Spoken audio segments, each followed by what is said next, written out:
Yo no me voy a demorar mucho, voy a hacer 3 o 4 presentaciones, básicamente una introducción al grupo y los temas que son el objetivo de la presentación. Básicamente, presentarles el grupo se llama Grupo de Investigación en Fatiga y Superficies, GIPS.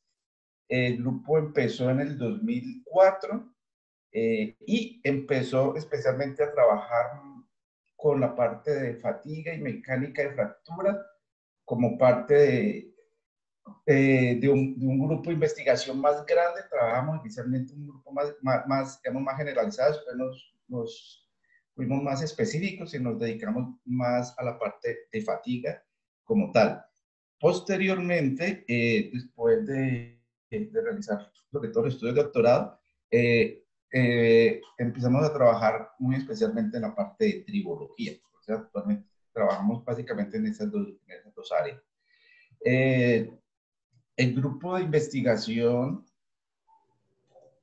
el grupo de investigación básicamente tiene estas 4 líneas que están aquí, que es la caracterización de superficies, la fatiga e integridad de componentes mecánicos, la tribología y actualmente pues estamos trabajando con la dinámica computacional de fluidos, que pues ha sido una línea importante, una herramienta importante para complementar sobre todo los trabajos que se han hecho en la parte de las turbinas hidráulicas. Básicamente el grupo ha venido apoyando la maestría en ingeniería, que es una maestría genérica con énfasis en ingeniería mecánica, el doctorado en ingeniería, que también es un doctorado genérico con énfasis en mecánica de sólidos, y recientemente, hace 2 años más o menos, comenzó el doctorado en mecánica aplicada y hace un poco más de un año empezó el doctorado en ingeniería mecánica. Entonces son los posgrados que apoya el grupo de investigación. Los laboratorios, digamos, que están asociados al grupo de investigación, y tenemos, por ejemplo, el Laboratorio de Caracterización Mecánica y Microestructural de Materiales. Este laboratorio, pues básicamente fue pensado en apoyar el grupo de investigación y sus estudiantes de pregrado y posgrado. Pues básicamente tenemos un grupo de durómetros como el Brinell, el Microbeaker, el Macrobeaker, el Rockwell, equipos de preparación metalográfica, microscopio, estereoscopio y rugosímetro. Y el equipo que aquí les resalté es el nanoindentador instrumentado, y se lo resalté y les quiero mostrar una foto, pues porque es el equipo que vamos a usar ahorita para la presentación de David y de Jaime. Básicamente con ese equipo de nanoindentación instrumentada, nosotros podemos medir algunas propiedades mecánicas en volúmenes muy pequeños, o en recubrimientos, o por ejemplo en carburos, y podemos medir propiedades especialmente. Entonces, con este equipo que estamos viendo aquí, es un recurso, ¿cierto? Es un recurso para la caracterización de la fatiga de alto esfuerzo. Entonces, pues, como su nombre lo indica, es un indentador el que va a presentar ese movimiento alternante para digamos, caracterizar la fatiga a nivel micro o nano. El otro laboratorio asociado es el laboratorio de tribología.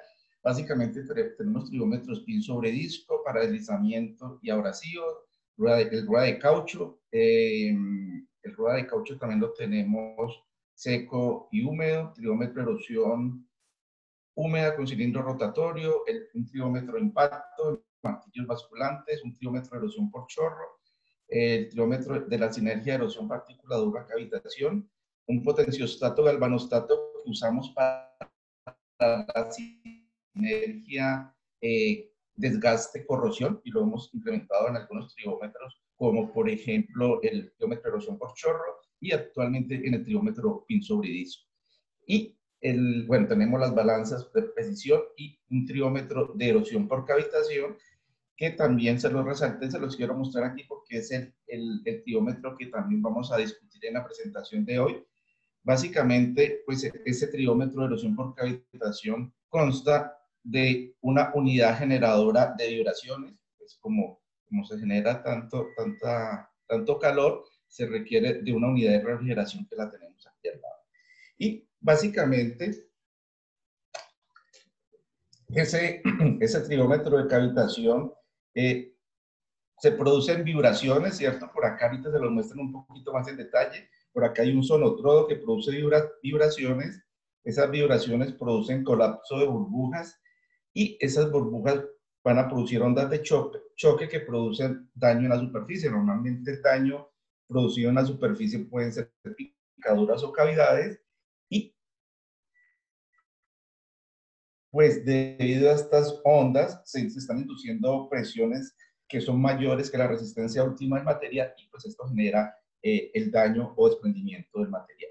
Entonces, en resumen, este triómetro de erosión por cavitación produce ondas de choque, deformación plástica, desprendimiento del material y básicamente todo esto es debido al proceso o al fenómeno de fatiga. Entonces, digamos que con este triómetro de erosión por cavitación nosotros también analizamos la fatiga. Y de hecho, bueno, este equipo fue construido por el grupo de investigación, igual que el resto de triómetros, y se comporta muy bien. Bueno, otros laboratorios asociados con el grupo son el Laboratorio de Mecánica de Materiales y el Laboratorio de Ensayos Dinámicos, donde tenemos en la escuela la máquina de fatiga por flexión rotativa y la máquina de ensayos dinámicos, pues para hacer ensayos de fatiga. Y el laboratorio de mecánica de fluidos computacional se tienen estaciones de trabajo y el clúster.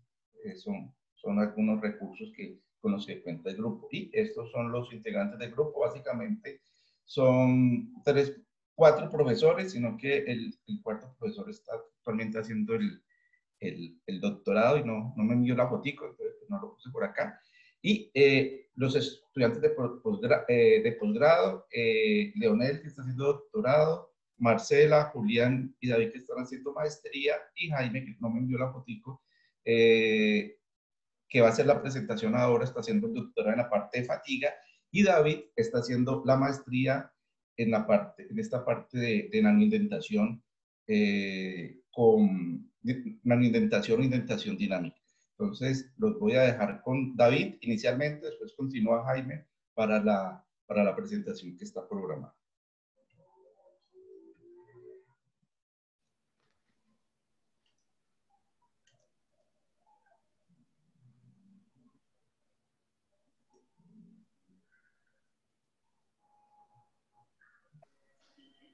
David, John, ¿puedes dejar de compartir? David, confírmame si tienes habilitado para compartir.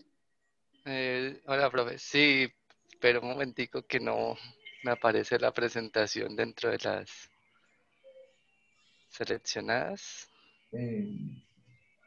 Ya. Ya dejé de compartir, ¿cierto? Ahí Sí. pueden visualizar mi pantalla, ¿me confirman? Sí, sí, sí. Sí. Ok, muchas gracias. Bueno, buenos días. Mi nombre es David Pérez Hurtado. Les voy a presentar un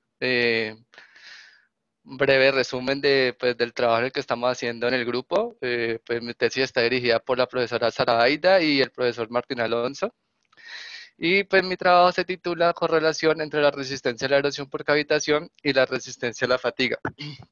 Entonces, bueno, el profe ya les dio una pequeña introducción a la cavitación, pero vamos a verlo de pronto el fenómeno un poquito más profundo. Entonces, nosotros, pues, ¿qué es la cavitación o cómo la podemos resumir brevemente? Podemos decir que la cavitación es la formación de burbujas de vapor dentro de un medio fluido. Entonces, estas burbujas se forman cuando la presión de operación baja por debajo de la presión de vapor del fluido y entonces pequeñas inclusiones de vapor que ya están presentes en el fluido. O sea, nosotros en un fluido siempre vamos a tener estas inclusiones de vapor, al menos pues, obviamente que le hagamos un tratamiento muy específico al fluido. Entonces, estas pequeñas inclusiones de vapor van a empezar a crecer debido a esta disminución de presión y posteriormente se van a trasladar a una zona de alta presión. Cuando estas burbujas llegan a esta zona de alta presión, van a colapsar súbitamente y este colapso pues va a generar ondas de choque que van a poder causar una deformación plástica sobre el material. Entonces, obviamente, pues el efecto de la cavitación produce múltiples burbujas. Entonces vamos a tener una acumulación de daño, múltiples implosiones sobre la superficie que finalmente se van a caracterizar como una remoción de material. Ahora, el efecto de la implosión, o sea, la forma en que implosiona la burbuja va a depender de muchos parámetros, como son las viscosidades del fluido, el gradiente de presión y entre otros. Pero uno muy importante que nos va a caracterizar mucho es la distancia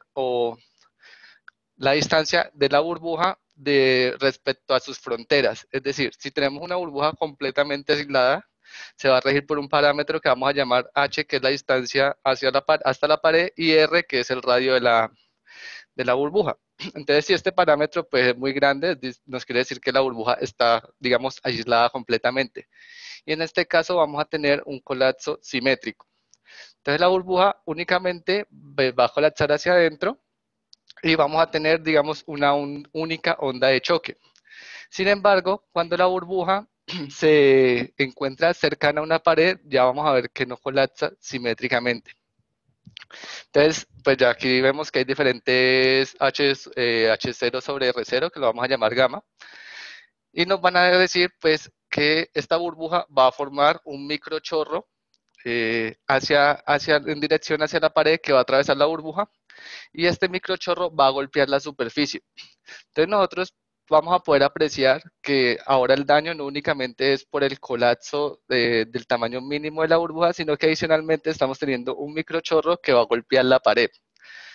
Entonces, para que puedan visualizar mejor este efecto, les voy a mostrar una burbuja a un gamma aquí cercano, no a una pared, sino a una superficie libre, sucede el mismo efecto, y vamos a ver la formación de este microchorro. Aquí observamos que efectivamente en este caso, al estar en una superficie libre, el microchorro se dirige en dirección contraria. Este es típico pues cuando está contra una superficie libre. En el caso de la pared, sería en dirección a la pared. Ahora, quiero que observen que cuando el microchorro toca la parte inferior de la burbuja, aquí cuando va a tocar la parte inferior de la burbuja van a ver un pequeño destello. Ese destello que se observa es una onda de choque que se está esparciendo sobre en el fluido. Entonces tenemos una onda de choque que se produce al microchorro atravesar la burbuja, adicionalmente a la presión del microchorro. Ahí podemos ver que hay un pequeño destello, no mucho, y cuando ya llegó al volumen mínimo hubo otro destello que es otra onda de choque. Entonces tenemos, o se pueden visualizar aquí rápidamente, tres efectos de presión pues, que van a impactar sobre la superficie. Finalmente, pues quiero mostrarles cómo la cavitación pues, puede llegar a dañar un álave de una turbina, y esta remoción de material que observamos aquí en esta turbina pues son debido a la cavitación. Entonces vemos que hay un cambio en la geometría pues que finalmente nos va a llevar a disminuciones en la eficiencia de las turbinas.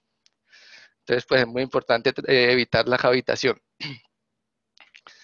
Entonces bueno, actualmente o pues con la tecnología que tenemos nosotros podemos, digamos, mediante simulaciones determinar las zonas de cavitación, pero únicamente hasta ese punto. Es decir, solo podemos determinar qué zonas van a estar en presencia de cavitación, van a presentar zonas de baja presión, pero no podemos cuantificar el daño producido. Todavía pues a veces están generando modelos, pero no hay modelos implementados en los software que nos reproduzcan de manera correcta este daño o esta remoción de material pues, que vamos a tener finalmente en el álave. Para, digamos, cuantificar esta remoción de material, entonces debemos recurrir a lo que son pruebas experimentales. Entonces, pues se utiliza en este caso Este sistema, que es cavitación por aparato vibratorio, pues que como el profesor comentó, cuenta de un transductor, un sonotrodo, un recipiente pues donde va el fluido y la probeta para la cual se somete a vibración. Entonces, esto obviamente pues genera cavitación sobre la probeta, daña la superficie y nosotros medimos finalmente la pérdida de masa, de masa sobre la probeta, y eso es lo que nosotros graficamos o obtenemos generalmente de estas pruebas.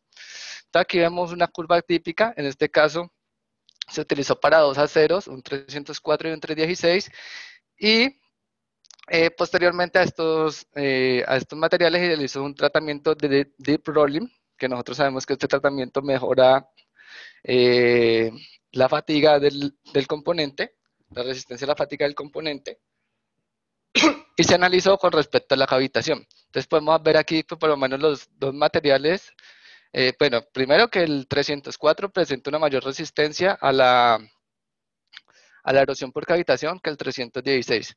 Y adicionalmente que los materiales después del tratamiento de deep rolling presentaron una mejora con respecto a la cavitación. Adicionalmente, quiero mencionar esta zona aquí, que es esta zona inicial donde no hay pérdida de masa, o sea, nosotros tenemos una zona inicial donde no vamos a registrar pérdida de masa.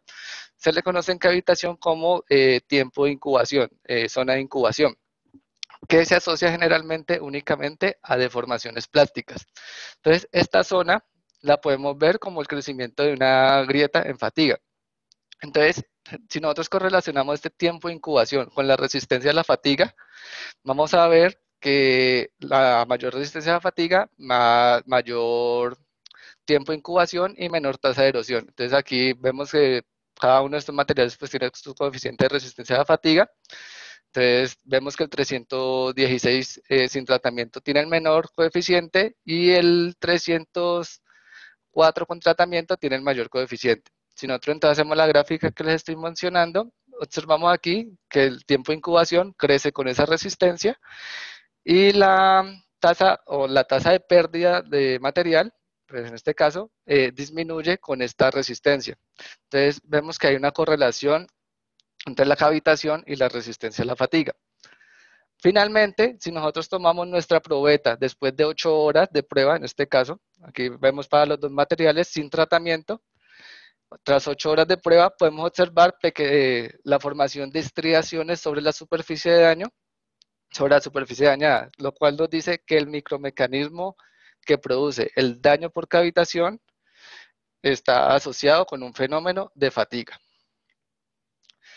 Entonces, bueno, nosotros deseamos entender cómo sucede la acumulación de daño en el material, porque las pruebas experimentales pues no nos permiten aislar completamente o entender la acumulación de daño, cómo está sucediendo.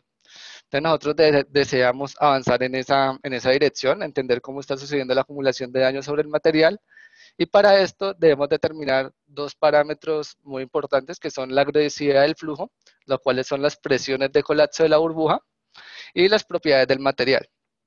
En este caso, para este proyecto, la agresividad del flujo la vamos a tener como mediante simulaciones.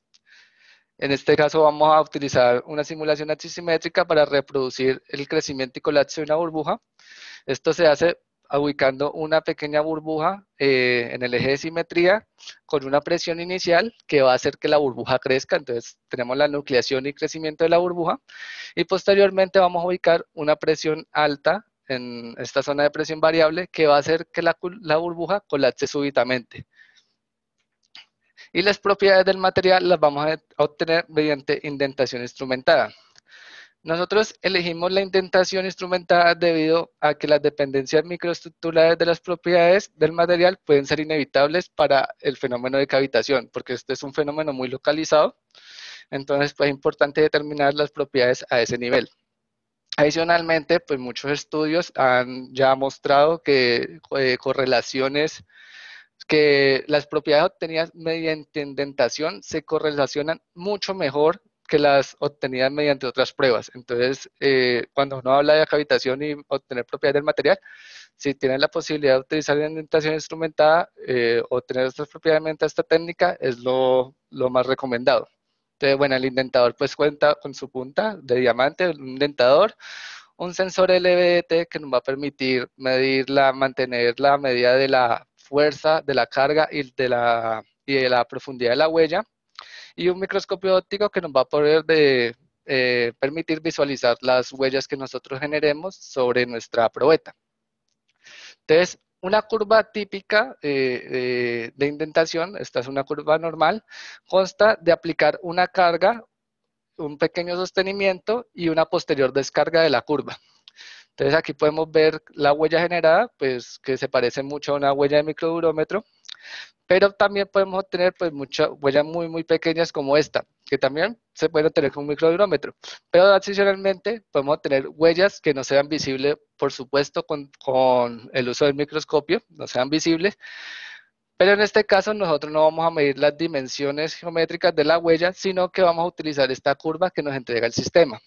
Entonces esta curva es una carga versus desplazamiento, y nosotros para determinar las propiedades del material, lo que vamos a hacer es considerar esta parte de la curva, la zona de descarga, su zona inicial, como completamente elástica. Entonces, al considerar esta zona completamente elástica, vamos a poder determinar el módulo de Young del material, vamos a poder determinar lo que son durezas, esfuerzos residuales, entre otros. Entonces podemos determinar las diferentes propiedades a partir de considerar que esa descarga es elástica. Entonces, bueno, les voy a mostrar algunos resultados de las simulaciones, ya teniendo una idea de qué es la cavitación y de cómo funciona el indentador instrumentado. Entonces, aquí podemos observar una burbuja que se simuló de un radio de 2 milímetros a una distancia de la pared, o sea, el centro de la burbuja, o su punto de nucleación, estaba a 1.5 milímetros. Entonces, se va a ver afectada. Esto nos da un gamma de 0.75 y se va a ver afectada por la frontera, por la pared sólida, y vamos a tener un colapso no simétrico. Entonces podemos aquí observar en la línea, digamos, arcoíris, la fracción de volumen de la burbuja. Y aquí, en este que sí está resaltado, en el medio de la burbuja, una onda de presión que se forma debido a que el microchorro está atravesando la burbuja. Entonces tenemos esa formación de esa onda de presión de las que yo les mencioné anteriormente. Posteriormente, pues esa onda de presión va a viajar hacia la pared, va a chocar con la pared, y vemos que viene un segundo frente de onda. Este segundo frente de onda es el frente de onda correspondiente al microchorro, o sea, la presión del microchorro. Entonces, este segundo frente se une, pues hace una mayor presión sobre la pared, y lo tenemos acá como un impacto T2. Finalmente, pues cuando impacta se suma a la presión anterior y tenemos un impacto T2 que lo llamamos impacto del chorro. Posteriormente, vamos a visualizar que esta burbuja va, digamos, a seguir reduciendo su tamaño, va a seguir colapsando. Y si ustedes recuerdan el video, vimos que la burbuja se dividía en dos toroides. En este caso, también observamos pues que esta burbuja se dividió en dos toroides, pero pues esto no es siempre el caso. Podemos tener el caso en que la burbuja no se separe en dos toroides, forme un único toroide, forme 3 toroides, forme 4 toroides. Esto depende de la configuración, del tamaño de la burbuja, la viscosidad del fluido, bueno, de los parámetros que les mencioné. Entonces aquí tenemos la formación de dos burbujas y vamos a ver que esta burbuja 1 va a llegar, cada una de estas va a colapsar hasta su tamaño mínimo, y lo vemos aquí, y van a formar, cuando llegue a su tamaño mínimo, van a formar un campo de presión pues alto. En este caso, pues nosotros llamamos este tiempo T3 como el colapso toroidal, ya donde alcanza el tamaño mínimo. Y finalmente vamos a visualizar que estas presiones que se formaron van a viajar en dirección hacia el centro de la burbuja, y finalmente van a impactar la superficie, causando pues un nuevo pico de presión sobre la superficie. En este caso, este evento, perdón, no está marcado, es el evento T4 de presión máxima por onda de choque de colapso toroidal, que sucede a los pocos microsegundos después del colapso mínimo de la burbuja, del tamaño mínimo de la burbuja. Entonces, bueno, nosotros pues gracias a las simulaciones podemos obtener lo que es la distribución espacial de las presiones para cada uno de estos tiempos que nosotros consideramos importantes. Entonces vemos que para cada uno de estos tiempos, los perfiles de presión tienen lo que nosotros denominamos una forma de campana. Y en general, para múltiples burbujas se ha visto este comportamiento, esta forma de campana de la presión, pues es muy característica de lo que se obtiene numéricamente.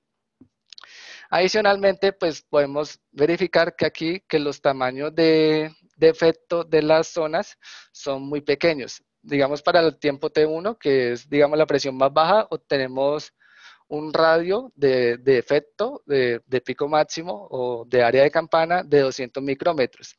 Y para el tiempo T4, que es el pico máximo de presión, vemos que tenemos un efecto de 500 micrómetros, un radio, perdón, de 500 micrómetros de zona de efecto de esta presión alta. Entonces vemos que pues efectivamente las zonas de efecto son muy pequeñas, por lo tanto utilizar digamos transductores para medir las presiones sobre la superficie, aplicar un transductor para medir presiones sobre la superficie, pues sería complicado debido a estas pequeñas presiones. Adicionalmente, pues que el evento es de un tiempo muy corto, de pronto no los mostré, pero si visualizaron es de microsegundos, entonces un transductor le costaría mucho poder caracterizar este tipo de presiones sobre la superficie. Bueno, nosotros pues ya teniendo estos perfiles de presión, deseamos determinar la deformación sobre el material. Pero nosotros aquí no lo vamos a hacer, digamos, mediante simulaciones FEA, no lo vamos a hacer mediante los métodos de elementos finitos, sino que vamos a utilizar ecuaciones analíticas. ¿Por qué? Porque la indentación instrumentada, la obtención de las propiedades del material se basan en ecuaciones de la mecánica del contacto. Entonces nosotros deseamos poder obtener una geometría de indentador sí, que una geometría de indentador que nos permita caracterizar lo que sucede por cavitación. David, Bueno, 3 minutos, por favor. listo, correcto. Entonces, bueno, nosotros esos perfiles de presión que les mostré anteriormente los ajustamos a una serie de funciones. Con esa serie de funciones, pues obtenemos el perfil de presión de deformación y finalmente con ese perfil de deformación vamos a obtener la forma de un indentador. Entonces, bueno, nosotros tenemos todo eso y procedemos, entonces ya tenemos un indentador que nos caracteriza nuestra burbuja, nuestra presión de burbuja. Entonces lo que vamos a hacer es utilizar indentaciones cíclicas para caracterizar, para aplicar estas indentaciones sobre el material y obtener propiedades pues, del material en fatiga. Entonces, esta es una configuración pues, de las que planeamos usar, una carga cíclica en el tiempo a una presión constante determinada pues, a partir de las ecuaciones que les mencionaba. Y vamos a obtener curvas como estas. Entonces, aquí vemos pues, que se aplicó una primera carga, se descargó hasta un 10%, se aplicó una carga de 200 milinewtons, se descargó hasta el 10%, que son 20 milinewtons, y se aplicó cíclicamente esta carga. Entonces tenemos una fatiga con un esfuerzo medio compresivo. Siempre estamos hablando que la indentación está aplicada compresivamente.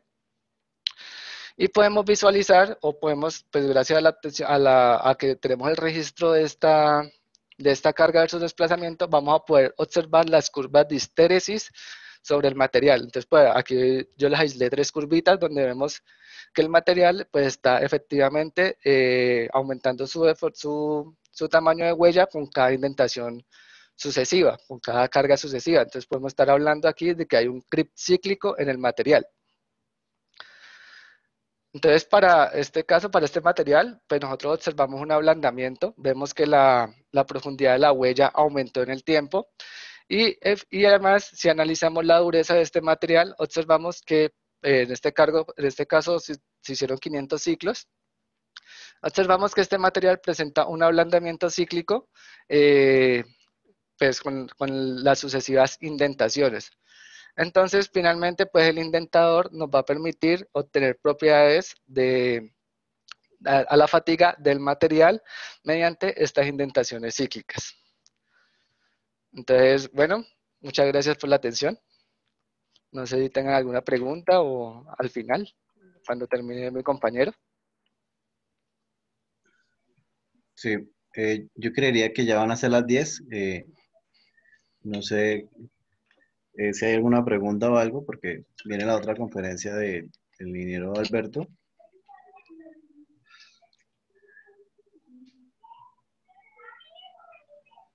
Ingeniero David, aquí preguntan qué programa usan para las simulaciones analíticas. Bueno, para las simulaciones CFD utilizamos Fluent, que la universidad cuenta con la licencia, y pues ya resolver analíticamente con MATLAB y matemática, lo que son resolver ecuaciones analíticas.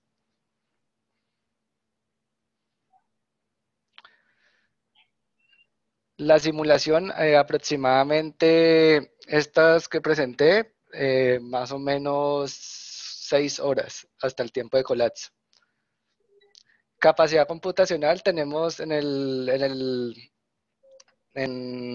laboratorio pues, de simulación, tenemos 3 estaciones, cada una con aproximadamente 32 núcleos a 2.5 GHz. Sí, hay otra pregunta de la burbuja, no sé si la alcanzas a leer. ¿Cuál fue? ¿Cuál fue el De forma... procedimiento de poder Listo. caracterizar la formación de burbujas de forma experimental? Listo. Pues uno de nuestros compañeros, Leonel Terán, pues él estuvo en Estados Unidos haciendo pruebas para su proyecto y ahí obtuvimos entonces una burbuja formada mediante chispa. En este caso, pues entonces se debe verificar que tanto la simulación computacional cumpla con una ecuación que caracteriza el comportamiento de la burbuja que se llama ecuación de Rayleigh-Plesset. Y adicionalmente, pues vimos que también cumple en el tiempo con la formación pues, que se genera experimentalmente mediante la chispa. Entonces, vemos que el crecimiento y colapso de la burbuja en el tiempo es idéntico entre la ecuación de Rayleigh-Plesset, la simulación y la burbuja experimental. Ok, bueno, muchísimas gracias, ingeniero David. Muchas gracias a ustedes. La